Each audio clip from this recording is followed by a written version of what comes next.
Alors, pour vous aider à comprendre un petit peu l'origine génétique de la mucoviscidose, ce que je vous propose de faire, ça sera mieux pour comprendre un petit peu les choses, c'est de réaliser un petit schéma. Alors, vous avez vu que, bon, en fait, dans la société, il y a deux sortes de personnes vis-à-vis de cette maladie. Il y a les individus qui sont sains,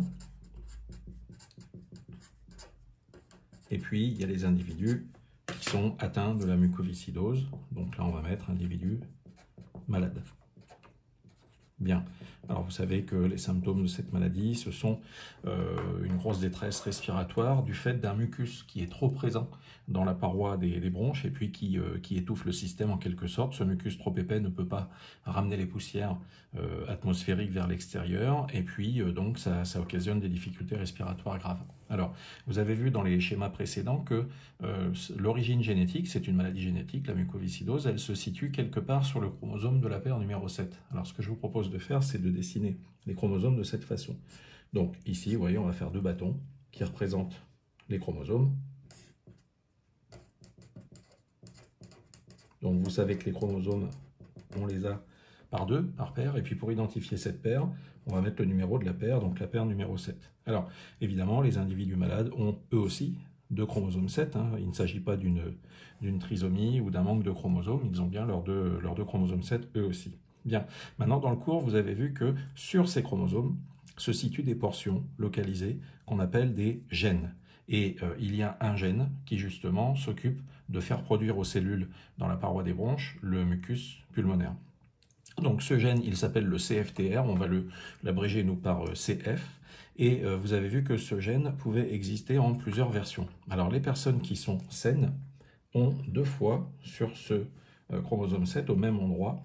La version, on va rédiger un petit peu plus court, on va l'appeler CF+, on va dire que ça c'est la bonne version. Donc ceci, on appelle ça des gènes. Donc c'est le gène qui commande la production de mucus pulmonaire, hein, ou tout au moins la finalisation de cette production. Et puis ce gène, eh bien, vous l'avez vu dans le cours aussi, peut exister en plusieurs versions qu'on appelle des allèles. Et c'est là où justement que les individus qui sont malades présentent une seule différence, c'est que eux, au même endroit, sur le même gène, hein, parce qu'attention, là on parle bien c'est le même gène, eux ils ont une version différente. Ils ont une version déficiente qu'on va appeler CF-, comme ceci. Donc, cette version déficiente, on peut appeler ça donc un allèle. Allèle, c'est synonyme de version d'un gène. Donc, les gens qui sont sains ont l'allèle CF+, en double exemplaire pour la plupart d'entre eux. On verra pourquoi je dis ça. Et les gens qui sont atteints de la mucoviscidose ont la version CF- de ce gène, l'allèle CF- en deux exemplaires. Bien. Qu'est-ce que ça change? Eh bien, ça change que chez les personnes qui sont saines, justement, ça sert à la finalité du fonctionnement de ce gène dans les cellules de la paroi pulmonaire et bronchique. Ça sert à aboutir à la production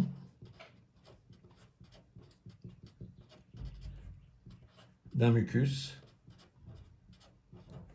pulmonaire normal.